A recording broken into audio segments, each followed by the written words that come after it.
Olá, tudo bem? Aqui quem fala é o professor Dr. João César Abreu, professor de Geografia do Instituto Federal do Ceará, campus Tabuleiro do Norte. Estamos aqui no projeto Revisão Enem. Iremos trabalhar com vocês agora as questões do caderno de 2020, mais especificamente na área de Ciências Humanas e suas tecnologias. Iremos abordar de forma mais efetiva as questões vinculadas à temática da questão agrária. A primeira questão trata o movimento sedicioso ocorrido na capitania de Pernambuco no ano de 1817 foi analisado de formas diferentes por dois meios de comunicação daquela época. O Correio Brasiliense apontou para o fato de ser a comoção do Brasil motivada por um descontentamento geral e não por maquinações de alguns indivíduos. Já a Gazeta do Rio de Janeiro considerou o movimento como pontual desvio de norma, apenas uma mancha nas páginas da história portuguesa, tão distinta pelos testemunhos de amor e respeito que os vassalos desta nação consagram ao seu soberano. Os fragmentos das matérias jornalísticas sobre os acontecimentos, embora com percepções diversas, relacionam-se a um aspecto do processo de independência da colônia luso-americana, expressa em disseções entre. Então, a priori, nós estamos falando, o texto está relatando um marco na história colonial brasileira, que trata-se especificamente de uma divisão do território brasileiro entre norte e sul.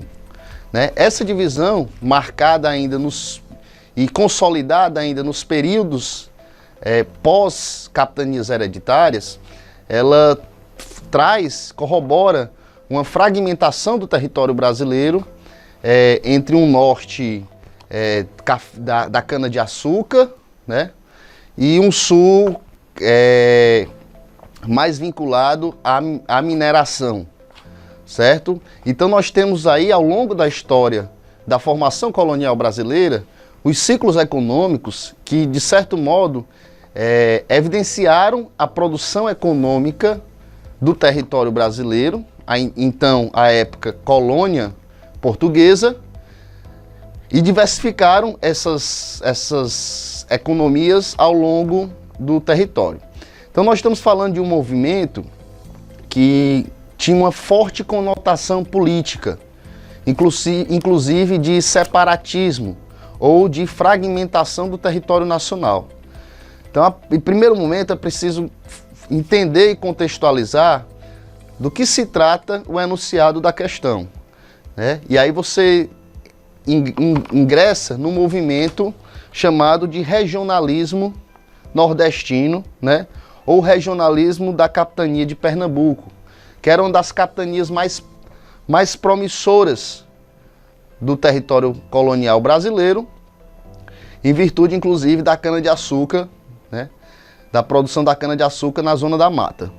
Então, o movimento de 1817, um movimento de cunho político, ideológico e regional, ele baseava-se exatamente na fragmentação do território, ou a chamada Revolução de Pernambuco, que objetivava fragmentar e separar o norte do sul do território brasileiro. Então, feito essa contextualização, a questão A coloca: quadros dirigentes em torno da abolição da ordem escravocrata? Errado. Por quê? Por que a A não está correta? Porque a A vai tratar de um período posterior a isso, que era a abolição da escravidão. É preciso salientar e ressaltar que nesse período da Revolução Pernambucana, certo, de 1817, você tinha ainda uma forte característica escravagista. A mão de obra que sustentava e solidificava a cana-de-açúcar na zona da mata nordestina era a mão de obra escrava. E aí é importante destacar que nós temos um país, certo? Nós temos uma formação histórica, uma formação territorial, baseada numa sociedade escravocrata, patriarcalista, patrimonialista, como destaca muito bem o Raimundo Faoro, e uma sociedade latifundista. Então nós tínhamos assentados na colônia brasileira o latifúndio como a principal característica, certo, da economia da cana-de-açúcar no Nordeste brasileiro. Então as grandes extensões de terra, oriundas, né, herança do próprio processo colonizador, marcado pela divisão do país em capitanias hereditárias, fez com que nós tivéssemos uma estrutura fundiária extremamente conservadora. E essa estrutura fundiária possibilitou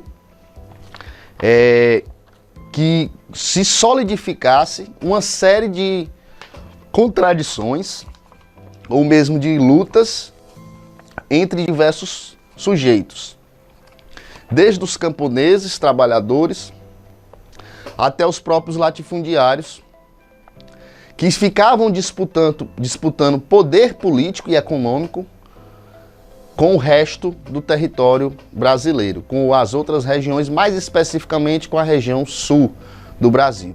Então nós tínhamos no Brasil colonial nesse período uma grande divisão, um Brasil norte e um Brasil sul.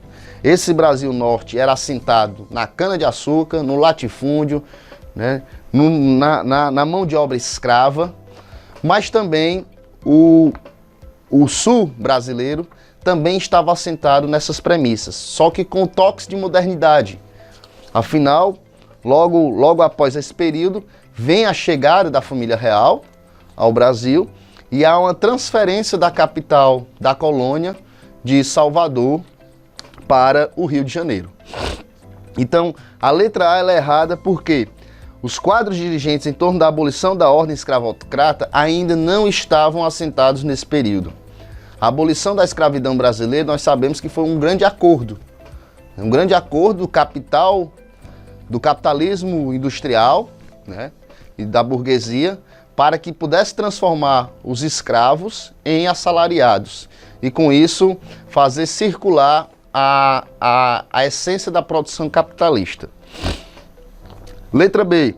Grupos regionais acerca da configuração política territorial. Letra B é a letra correta, exatamente.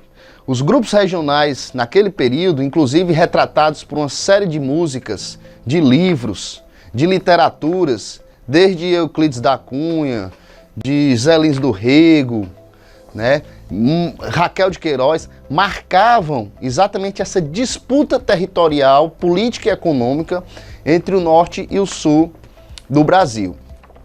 E esse movimento, o movimento regionalista de 1817, que era um movimento político, mas também um movimento artístico, ele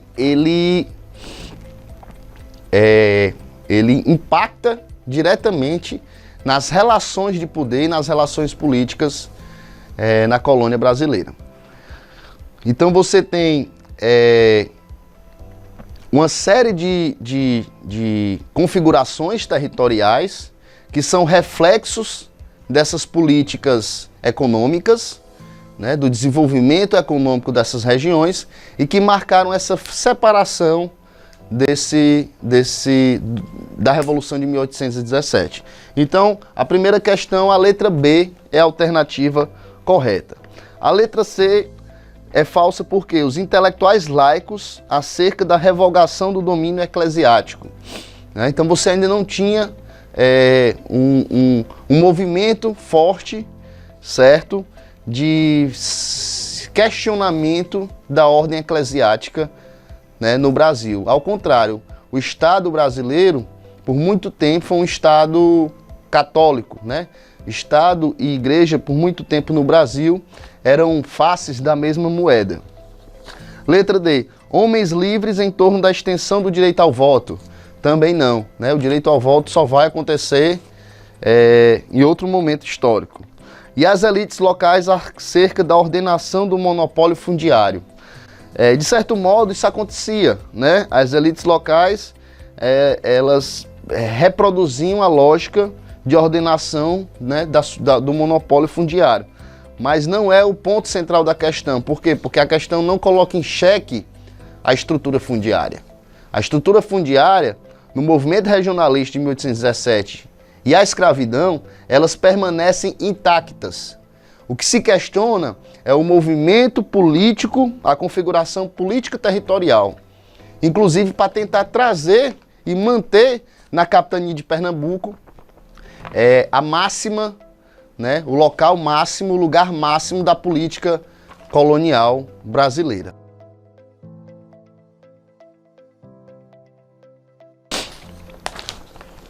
Então, voltando, a segunda questão que a gente trata hoje diz o Cântico da Terra. Isso é um poema da grande escritora Cora Coralina, que diz: eu sou a terra, eu sou a vida, a ti, ó lavrador, tudo quanto é meu, teu arado, tua foice, teu machado, o berço pequenino de teu filho, o algodão de tua veste e o pão de tua casa. E um dia, bem distante, a mim tu voltarás. E no canteiro materno de meu seio, tranquilo dormirás. Plantemos a roça, lavremos a gleba. Um poema de Cora Coralina, textos e contextos, poemas dos becos de Goiás e histórias mais. São Paulo Global, 1997. No contexto das distintas formas de apropriação da terra, o poema de Cora Coralina valoriza a relação entre a. grileiros e controle territorial, b. meeiros e divisão do trabalho, c. camponeses e uso da natureza, d. indígenas e manejo agroecológico, e. latifundiários e fertilização do solo. Bem, o poema de Cora Coralina mostra e evidencia muito claro que nós temos uma relação com a terra. E essa relação com a terra, ela se dá exclusivamente, né, com maior força interventiva a partir de um sujeito histórico, que é o camponês, ou que a gente poderia tratar aqui como campesinato. O campesinato é um sujeito histórico da história do mundo, da civilização, né? Uma classe social que tem uma relação com a terra, certo? Que vive, que mora e produz da terra. Então o campesinato, ou o camponês, ele tem uma característica fundante. Qual é? É a sua relação com a natureza. E no poema de Cora Coralina, ela destaca o quão essa relação ela se dá de forma equilibrada, ela se dá de forma harmônica e ela se dá de forma dialética. À medida que o camponês faz uso da terra, se apropria da terra, ele também é apropriado por ela. E é esse movimento dialético que faz a relação do campesinato com a terra ser uma relação de equilíbrio. Daí, grande parte das lutas históricas que sucederam aqui no território brasileiro terem o camponês e o campesinato como sujeito revolucionário. Vide, por exemplo, as ligas camponesas nos anos 50. Então, Cora Coralina, no seu poema, destaca claramente a relação, o item C é a questão correta, camponeses e o uso da terra.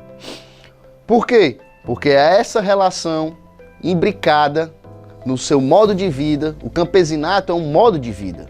O campesinato é uma forma social. É uma forma social que trabalha com a terra e dela vive.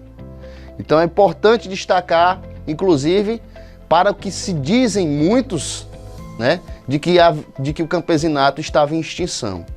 Ao contrário, o campesinato vive, revive e sobrevive ainda nos dias de hoje, certo? Agora com outras formas sociais, né? com outras características, mas sem perder a essência principal do modo de vida camponês, que é a relação com a natureza. Então a letra A não é porque não se trata dos grileiros e do controle territorial. Os grileiros, né, tiveram muita força no Brasil, ainda tem, até hoje. Boa parte das terras brasileiras são produto de grilagem, certo? Institucionalizadas pelo Estado, mas no poema de Cora Coralina ela não se refere aos grileiros. Os meeiros e a divisão do trabalho, outra categoria importantíssima, certo? Na estrutura fundiária brasileira, né? No trabalho agrícola do Brasil. Os meeiros são fundamentais, mas também não trata do texto da Cora Coralina. A letra D, os indígenas e o manejo agroecológico. Poderia até ser, né? A letra D, porém não se trata especificamente disso no texto, apesar dos indígenas também serem sujeitos camponeses. Os indígenas também possuem uma relação com a terra, vivem da terra, moram na terra, produzem na terra, certo? E a letra E, os latifundiários e a fertilização do solo. Então a letra E também não trata disso, o poema de Cora Coralina não trata da fertilização do solo e dos latifundiários nesse processo. Isso aí só vem depois, com a chamada Revolução Verde no Brasil, datada aí dos anos 70, né, que nós temos aí com esse processo a mecanização do campo, o uso de sementes híbridas, o uso de agrotóxicos, inclusive hoje, né, importante destacar isso, nós somos o segundo país que mais consumimos agrotóxico no mundo. Né? Então nós lideramos o uso de agrotóxicos no mundo. Então é preciso ressaltar isso, né? Porque nós temos uma estrutura fundiária baseada no veneno, certo? Uma estrutura fundiária baseada no latifúndio e uma produção agrícola baseada no veneno, certo? É importante destacar isso. Então, a segunda questão, a letra C, item correto, camponeses e uso da terra.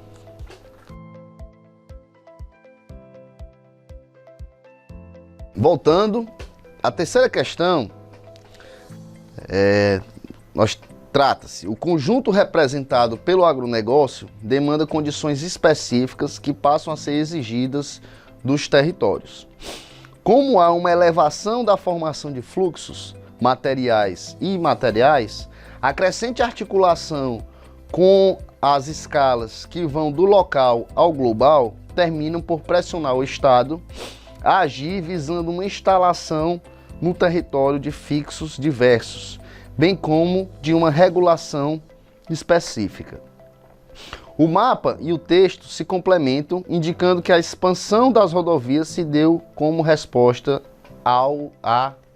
Então, conforme observamos aqui, né, no mapa, nós temos um mapa das rodovias, da expansão das rodovias no Brasil, principalmente na região do centro-oeste brasileiro. Então esse mapa, vale destacar, né, o primeiro aspecto a ser destacado nele é que nós temos um fluxo, né, majoritário composto de deslocamentos por rodovias. Certo? O território brasileiro, a mobilidade do território brasileiro se dá basicamente por rodovias. E aqui nós temos exatamente as áreas de expansão de rodovias, né, na chamada fronteira agrícola da soja brasileira, certo? Que fica aí na região do centro-oeste, pegando parte do Tocantins, né, parte do sul da Bahia até a região do Matopiba, certo? Que é a nova fronteira agrícola do Nordeste, né? Maranhão, Piauí, Tocantins e Bahia. E, de modo muito específico e efetivo, a região Centro-Oeste. Então, preciso destacar que a principal BR que escoa a produção de grãos nessa região brasileira, ela é intitulada BR-163, o qual Júlio Adão Bernardes denominou de BR da Soja. É a principal rodovia de escoamento da produção agropecuária, da produção agrícola de grãos nesta região. E é ela que faz o escoamento de toda a produção para os principais portos, certo? Que exportam esta produção. Lembrando, né, nós somos conhecidos mundialmente pela exportação de produtos primários, pela exportação de commodities, né? E os grãos brasileiros têm destaque internacional, né? Muitas vezes são utilizados como salvaguarda da economia brasileira, certo? Então nós estamos falando, de um tipo específico de uma produção de commodity, a commodity de grãos. 2, numa região específica, a região centro-oeste. 3, produzido pelo agronegócio, que é um tipo específico de produção agrícola ou agropecuária, que trabalha com a mecanização, que trabalha com o uso de fertilizantes, os chamados agrotóxicos, que trabalha com o latifúndio voltado para a exportação.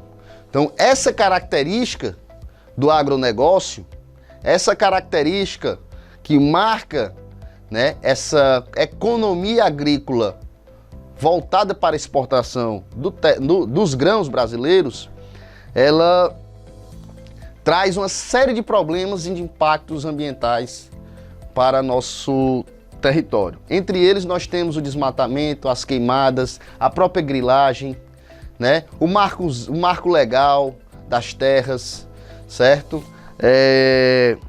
O avanço em terras indígenas, em terras ribeirinhas, certo? A degradação do solo, a desertificação, a exploração de trabalhadores. Então nós temos uma série de características que são produtos dessa estrutura vinculada à produção agrícola baseada no agronegócio. Vamos às questões. Item A. O mapa e o texto se complementam indicando que a expansão das rodovias se deu como resposta ao A. Alteração da matriz econômica? Não. Nós não tivemos uma alteração da matriz econômica. A matriz econômica continuou permanecendo a exportação de produtos agrícolas, principalmente de commodities, a exportação de grãos. Então, o mapa da expansão das rodovias, ele não mostra isso. Ele não mostra uma mudança de matriz econômica. Ao contrário, ele reforça a matriz econômica baseada no agronegócio exportador, certo? Letra B. Substituição do modal hidroviário? De modo algum. No Brasil nós temos pouca utilização das nossas hidrovias, né? Nós temos pouca utilização dos nossos rios para o escoamento de mercadoria, para o escoamento da produção, certo? Então nós temos um Brasil que não diversifica o nosso modal de mobilidade, né? Nós temos um Brasil, como eu falei, centralizado de forma homogênea nas rodovias. O principal meio de transporte, de escoamento de produção e de pessoas no território brasileiro são as rodovias. Então nós não temos uma matriz viária, né? Uma matriz viária diversa, baseada na hidrovia, na ferrovia, na rodovia. Não, nós temos uma matriz viária hegemonicamente baseada nas rodovias. C. Retração do contingente demográfico? De modo algum, ao contrário. Com a expansão da soja, com a expansão da produção de grãos naquela região, nós tivemos foi uma grande contingente migratório para aquela região. Então, nordestinos,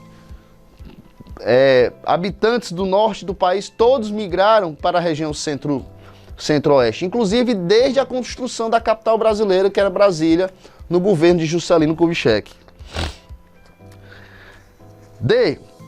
Projeção do escoamento produtivo. Exatamente. Alternativa D, alternativa correta.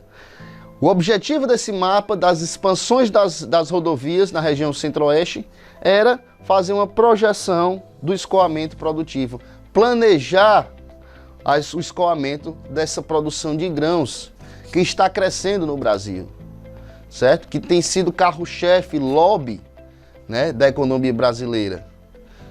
Ok? Letra E, estagnação de lavouras policultoras. De certo modo, sim, né? Porque você, com o avanço da monocultura, com o avanço de uma única cultura voltada para a exportação, você tem também a retração, a estagnação da policultura. Obviamente que não está alinhado, a questão com o contexto do mapa, né, e do enunciado. Por isso, a questão correta é a questão D.